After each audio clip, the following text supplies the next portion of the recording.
चलिए दोस्तों, अब ये पूरा टॉपिक है और इसमें मैंने एमसीक्यू नहीं लिया है, पूरा टॉपिक ही लिया है क्योंकि ये बहुत इम्पोर्टेंट है। इसका आज एक पार्ट करवा रहा हूँ। आगे कैसा टाइम मिल रहा है उसके ऊपर एक और पार्ट मुझे चाहिए इसका, वो मैं लूँगा। पर देखते हैं जैसे भगवान की मर्ज़ी। अब ये टॉपिक शायद आपने देखा भी होगा, पढ़ा भी होगा और आपको इसको थोड़ा बहुत मतलब माइंड में डिस्टर्ब भी किया होगा। इसमें से बहुत तरीके के क्वेश्चन हो सकते हैं। कन्फर्मेशनल एनालिसिस एक्चुअली आइसोमर का टॉपिक है स्टीरियोकेमिस्ट्री के अंदर। schematic diagram, the first step in expressing molecular structure in a two-dimensional way is the use of schematic diagrams. अब हम जो पढ़ते हैं वो क्या पढ़ते हैं, तो 2D पर पढ़ते हैं, कागज़ मतलब। तो यहाँ जब पढ़ते हैं तब हमें किसी भी स्ट्रक्चर को जो रिप्रेजेंट करना होता है उसके लिए बहुत अच्छे अच्छे साइंटिस्टों ने अपना दिमाग लगा लगा के कुछ अलग अलग तरीके से इसे रिप्रेजेंट किया है ताकि हम जैसे कॉमन पर्सन इसको अच्छे से समझ सके।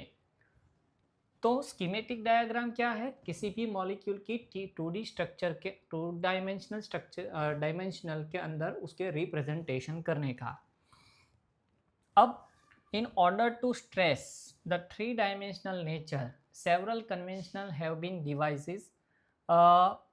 Perspective and flying wedge drawing are typical examples. अब देखिए, अब ये आप देख रहे होगे तो ये क्या है, CH3CH3 इथेन मॉलिक्यूल है।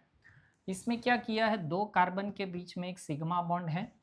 अब देखिए कि इसके साथ 3 हाइड्रोजन, इसके साथ 3 हाइड्रोजन को इस तरह रिप्रेजेंट किया है। एक्चुअली ये सोहर्स प्रोजेक्शन है। अब 3D अगर दिखाओगे आप तो इस मॉलिक्यूल को आप अलग अलग तरीके से दिखा सकते हैं। जैसे कि मेरे पास ये है, मैं सोचा था कि मैं पूरा डायमेंशनल बनाऊंगा और आपको दिखाऊंगा, पर भूल गया मैं ये पूरा।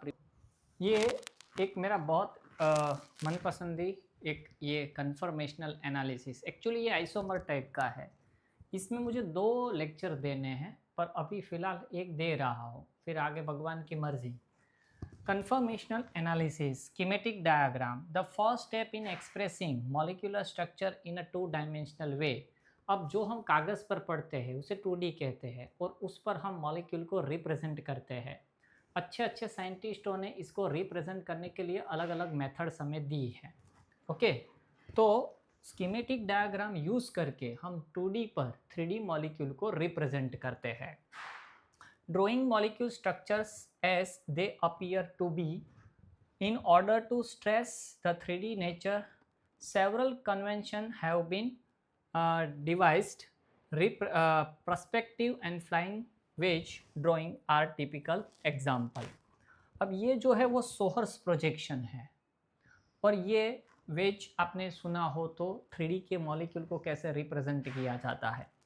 अब देखिए, ये जो इथेन मॉलिक्यूल ड्रॉ किया है इसके अंदर क्या है, इस इथेन मॉलिक्यूल को कुछ इस तरह दिखाने की ट्राई की है। देखिए इस तरह, ये आपके सामने है तो ये वाला आपके सामने है। देखिए ये वाला आपके सामने है, शायद आपको दिख रहा हो, है ना। तो ये आपके सामने है, एग्जैक्टली उसके पीछे ये 2 हाइड्रोजन हैं, ये इसके पीछे कुछ नहीं है, ये इस तरह है। तो आप इसे इस तरह देखोगे, है ना, इस तरह देखोगे तो देखो ये आपकी तरफ है, ये वाला आपकी तरफ है। देखिए आपकी तरफ है, ये पीछे की साइड पर है इसलिए इस तरह रिप्रेजेंट किया। ये आपकी तरफ है इसलिए इसे डॉटेड डार्क लाइन, और ये पीछे की साइड पर है, ये वाला पीछे की साइड पर है डॉटेड, और ये तो ये जो दोनों हैं वो सेम प्लेन में, ये वाले दोनों सेम प्लेन में हैं। इसीलिए देखिए ये और ये जब ऐसे दिखाते हैं ना वो सेम प्लेन में होते हैं, तभी वो पूरी लाइन ड्रॉ करते हैं। मतलब ये जो ऐसा दिख रहा है वो पूरा एक प्लेन में है। बाकी आप देख सकते हो कि ये किस तरह सही से रिप्रेजेंट किया है ना। ओके, चलिए, तो ये है मॉलिक्यूल को रिप्रेजेंट करने की methods. Newman projection of the staggered and eclipsed conformation of ethane, थोड़ा बहुत तो आप जानते होंगे। अब देखिए अगर हम स्टेगर्ड और इक्लिप्स्ड कन्फर्मेशन को रिप्रेजेंट करना है, ओके, अब देखिए ये जो है न्यूमैन प्रोजेक्शन है। वो न्यूमैन प्रोजेक्शन क्या है? तो दो जो कार्बन थे वो दोनों कार्बन इथेन मॉलिक्यूल के, सोच लीजिए कि ये दोनों हैं। अब स्टेगर्ड के अंदर क्या होगा कि भाई ये स्टेगर्ड कन्फर्मेशन है इस तरह, जिसमें क्या है कि इसके पीछे कुछ नहीं है। देखिए मैं आपको दिखा रहा हूँ, ये वाला सीन है। अब देखिए मैंने बीच में से पकड़ा, ये जहाँ है ये वाला, इसके पीछे कुछ नहीं है, इसके पीछे का हिस्सा पूरा खाली है। ये वाला पार्ट दिख रहा है आपको, ये खाली है ना, ये क्या है? स्टेगर्ड है, पीछे कुछ नहीं है, एक के पीछे कुछ नहीं है। तो ये और ये वाले दोनों ये स्टेगर्ड हमें दिखा रहे हैं। दिख रहा है आपको? स्टेगर्ड दिख रहा है, इसके पीछे कुछ नहीं है। ओके, तो ये स्टेगर्ड कन्फर्मेशन है। अब न्यूमैन में जब दिखाना है तब मैंने इसे इस तरह रखा है। तो ये जो वाला कार्बन है वो आपकी तरफ है और पीछे का आपको दिख नहीं रहा। अब थोड़ा क्रॉस कर दूँ ताकि आपको अच्छे से दिखाई दे। ओके, तो ये आपकी तरफ है। जो आपकी तरफ वाला कार्बन होगा ना, उसे इस तरह डॉट से दिखाया जाता है, इस तरह। वो नियरर सी, मतलब आपकी तरफ वाला है। ओके, और ये इसका एक हाइड्रोजन सेकेंड और थर्ड कैसे दिखाना है? तो देखिए ये तीनों, इसमें पूरी लाइन ड्रॉ करनी है। आप वाला जो है ना, उसमें पूरी लाइन आपकी तरफ जो है वो पूरी लाइन से ड्रॉ किया है। ओके, अब पीछे वाला जो कार्बन है आपको दिख नहीं रहा है, उसे सर्कल के थ्रू दिखाया जाता है। ओके, अवे कार्बन दूर आपकी तरफ। अब ये क्यों इस तरह ड्रॉ किए? इसकी पूरी लाइन को क्यों ड्रॉ नहीं की? क्योंकि तो पीछे वाले कार्बन से अटैच है। ये जो है ये जो है ये तीनों के तीनों पीछे वाले कार्बन से अटैच है, इसीलिए उसकी पूरी लाइन ड्रॉ नहीं करनी है, उसकी यहाँ तक ही ड्रॉ करनी है कि ये इससे अटैच है। ओके, ये स्टेगर्ड है। क्यों स्टेगर्ड में क्या है? तो एक के पीछे कुछ नहीं है, इसके पीछे कुछ नहीं है, इसके पीछे कुछ नहीं है। देखिए अगर आप ऐसे देखोगे ना तो आपको शायद ये भी पता चले कि ये जो है, ये वाला हाइड्रोजन जो है वो, और ये वाला जो है, ये दोनों जो है, ये वाले दोनों, इनके और इनके बीच की जो एंगल होगी, अगर आप चेक करोगे ना तो 60 डिग्री की होगी। कैसे 60 डिग्री की एंगल होगी? अब आप सोचो, अगर आप सोचो कि ये पूरा सर्कल है तो इनके बीच की एंगल कितनी होगी? 120, यहाँ 120, यहाँ 120, है ना।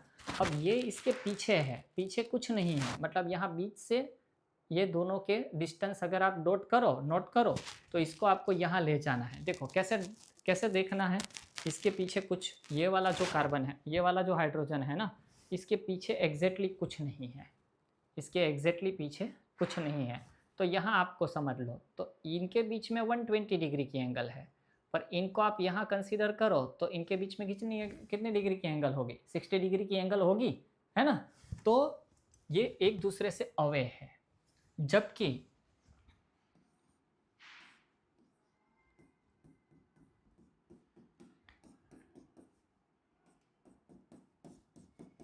ये वाला जो है वो इक्लिप्स्ड है। इक्लिप्स्ड मतलब क्या?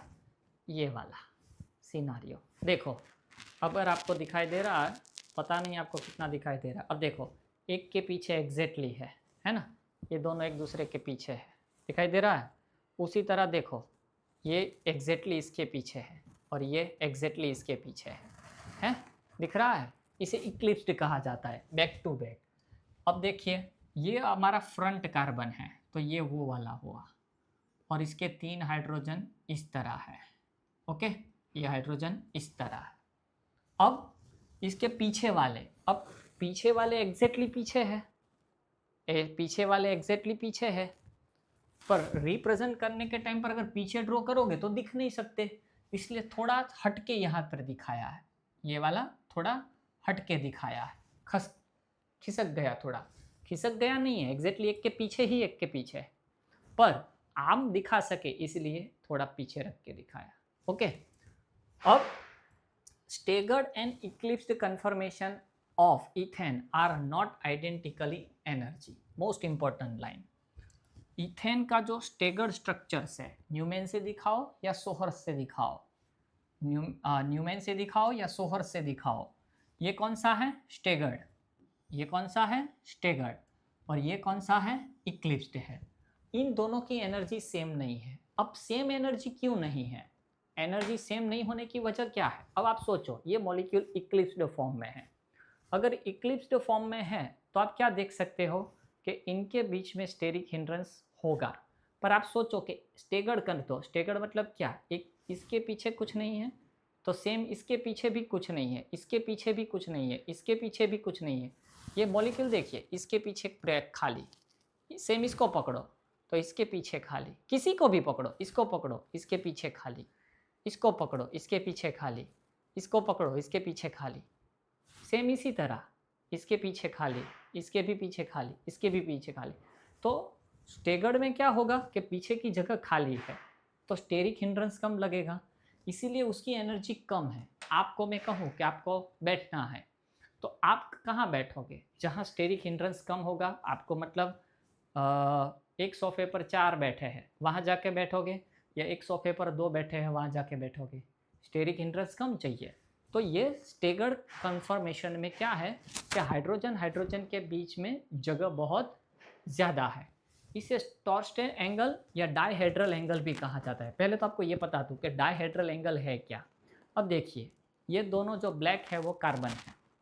अब देखिए मॉलिक्यूल, आपको दिख रहा होगा कि हाइड्रोजन एक के पीछे एक है, इक्लिप्स्ड फॉर्म हुआ। देखिए, अगर आप अच्छे से देखो तो आपको एक ही कार्बन और 3 हाइड्रोजन दिखाई दे रहे होंगे, बाकी के नहीं दिख रहे होंगे। पर थोड़ा मैं ऐसे कर दूँ, अब दिख रहा है? एक के पीछे एक है, इक्लिप्स्ड फॉर्म है। अगर डायहेड्रल एंगल की बात करना है तो angle between 2 adjacent carbon hydrogen, 2 पास पास के कार्बन के ऊपर जो हाइड्रोजन है इनके बीच का एंगल, आप इनके बीच का एंगल डिसाइड करो कितना होगा? 0। कैसे? अभी मैं अगर ये ना कह सको तो मैं P2, क्योंकि अभी इस टाइम पर मैंने आपको अभी बताया कि ये जो है इसके साथ इसकी एंगल कितनी होगी, तो 60। कैसे? मैंने कहा था इसको यहाँ पर ले लो, है ना, क्योंकि इनके बीच में 120 है, इसको मैंने यहाँ लेने को कहा था। तो 1 इनके बीच में एंगल कितना है? 60। पर अगर हम इक्लिप्स्ड कन्फर्मेशन कर दे, इक्लिप्स्ड एक के पीछे एक लगा दे, एक के पीछे एक लगा दे, तो अब इन दोनों के बीच का एंगल कितना होगा? 0 एंगल, तो मैक्सिमम स्टेरिक हिंड्रेंस और मैक्सिमम एनर्जी। अब देखिए, जिसके बीच में कार्बन कार्बन सिंगल बॉन्ड है ना, वो फ्री रोटेशन है, मतलब वो घूम सकते हैं और इनफाइनाइट स्ट्रक्चर हमें दे सकते हैं, इनफाइनाइट टाइम घूम सकते हैं, इनफाइनाइट कन्फर्मेशनल स्ट्रक्चर्स हमें दे सकते हैं। ओके, पर इनमें इथेन में 2 ही हमें देखने हैं, एक स्टेगर्ड और इक्लिप्स। बैक टू बैक पीछे हो तो इक्लिप्स और पीछे का खाली हिस्सा हो तो स्टेगर्ड। अब स्टेगर्ड और इक्लिप्स्ड जो है दोनों की एनर्जी सेम नहीं है, not identical in energy.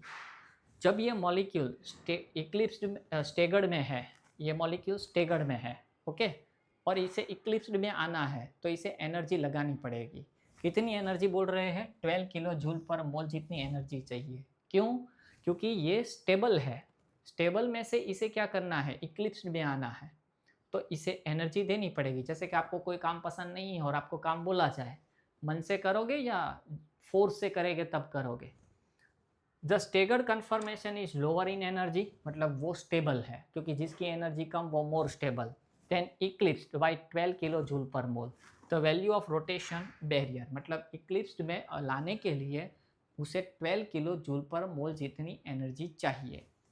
There are other possible conformation too with energies in between these extremes and graph to show the change in energy of the system as C bond rotates। अगर हम carbon carbon के बीच के bond की rotation की बात करें, define the dihedral angle theta.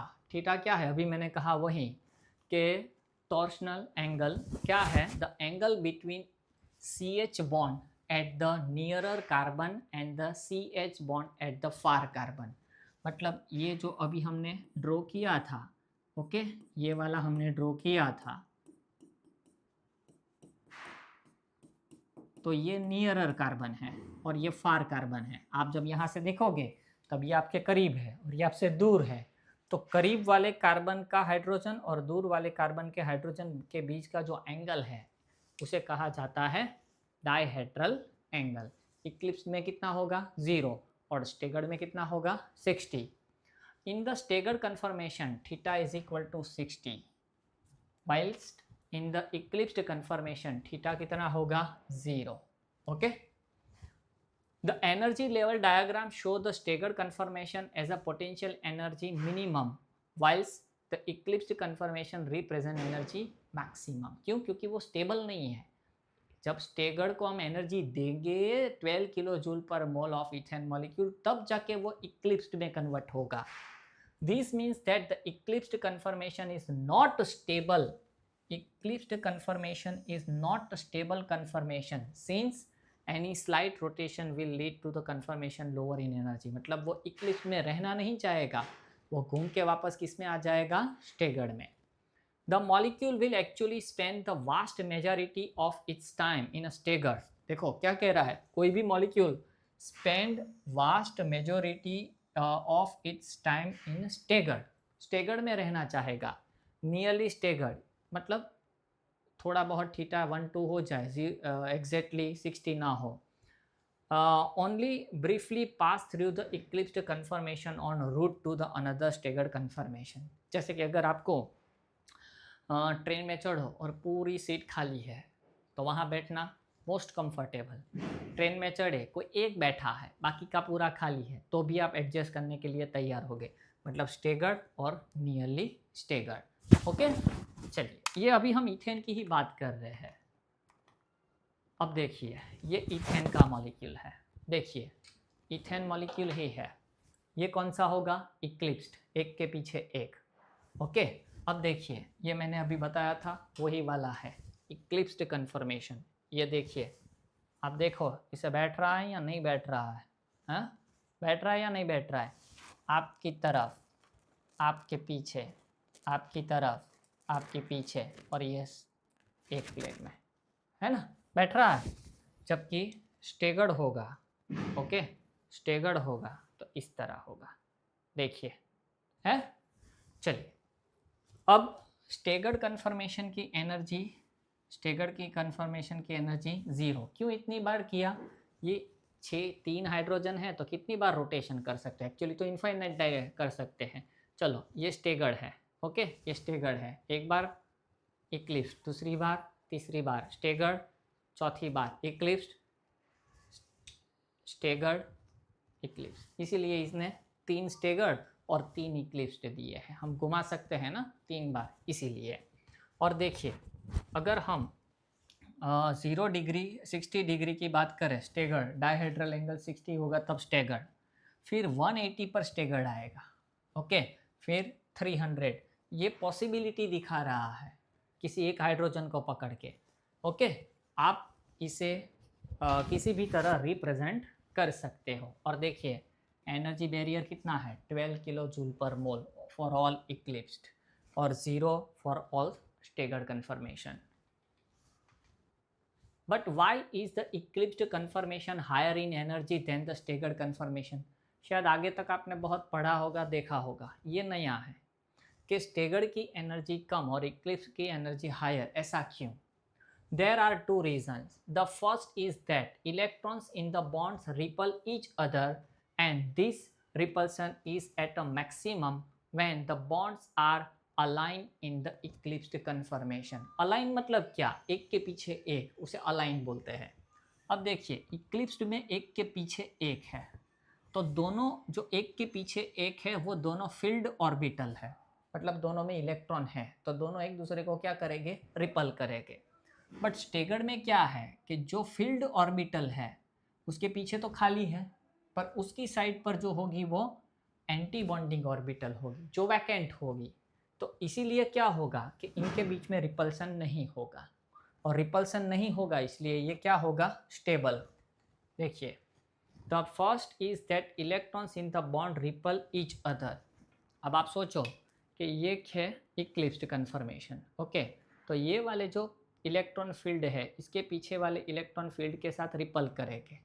पर अगर स्टेगर्ड कन्फर्मेशन होगा तो क्या होगा कि ये फील्ड ऑर्बिटल के पीछे जो ये पीछे का हिस्सा खाली है ना, वहाँ इस सिग्मा बॉन्ड मतलब बॉन्डिंग मॉलिक्यूलर ऑर्बिट की अपोजिट डायरेक्शन में उसकी एंटी बॉन्डिंग मॉलिक्यूलर ऑर्बिट होगी। The second is that there may be some stabilising interaction between the CH sigma bonding orbital of one carbon and CH sigma star anti bonding orbital of another carbon. ये most important line है, मैंने reference book से ही उठाया है, ये कहीं नहीं पढ़े होंगे। क्या कह रहे हैं कि एक तो स्टेबिलिटी का रीज़न क्या दिखाया कि इक्लिप्स के अंदर जो पैरेलल एक दूसरे के अलाइन है, एक दूसरे से अलाइन है, एक के पीछे एक है, वो दोनों कंप्लीटली फिल्ड है, मतलब इलेक्ट्रॉन से भरी पड़ी है, दो दो इलेक्ट्रॉन दोनों में, इसीलिए वो एक दूसरे को रिपल करेंगे, इसीलिए उसकी एनर्जी हाई है और स्टेबिलिटी कम है। जबकि स्टेगर्ड में क्या है कि जो एक फील्ड ऑर्बिटल है CH सिग्मा बॉन्ड, उसके पीछे vacant anti bonding CH sigma bond of another carbon है, तो उनके बीच में रिपल्सन नहीं होगा, इसीलिए वो स्टेबल है। स्टेबिलिटी का दूसरा रीज़न क्या कहा इन लोगों ने कि ये जो CH सिग्मा बॉन्ड है, जो फील्ड ऑर्बिटल है, कभी कभी इसके इलेक्ट्रॉन थोड़ी देर के लिए क्या करेंगे कि ये वैकेंट एंटी बॉन्डिंग में ट्रांसफ़र हो गए, या तो ये एंटी बॉन्डिंग इसे स्टेबिलिटी के लिए इंस्पायर करेगा। देखिए, the second is that there may be some stabilising interaction between CH sigma bonding orbital of one carbon. तो ये वाला हुआ सीन इसका, ये इसकी बात कर रहे हैं। Okay, on the carbon CH sigma star anti bonding orbital of another carbon, ये वाले कार्बन की CH सिग्मा की जो ये एंटी बॉन्डिंग ऑर्बिटल है वो which is greatest when the two orbital are exactly parallel, वो एक दूसरे से पैरेलल अलाइन हो जाएगी। This only happens in the staggered conformation, और ऐसा सिर्फ और सिर्फ स्टेगर्ड में होगा। The same effect repulsion between field orbital, a form of steric effect, and stabilization by donation into anti-bonding orbital govern the favor confirmation about the rotation bands। क्या करेंगे कि जब ये रोटेशन कर रहे हैं स्टेगर्ड में आ जाएगा, तब ये CH सिग्मा बॉन्ड के इलेक्ट्रॉन इस एंटी बॉन्डिंग में ट्रांसफर कर सकते हैं ताकि इसको ज़्यादा से ज़्यादा स्टेबिलिटी दिला सके। कन्फर्मेशंस ऑफ प्रोपेन, इसके बारे में देखना है।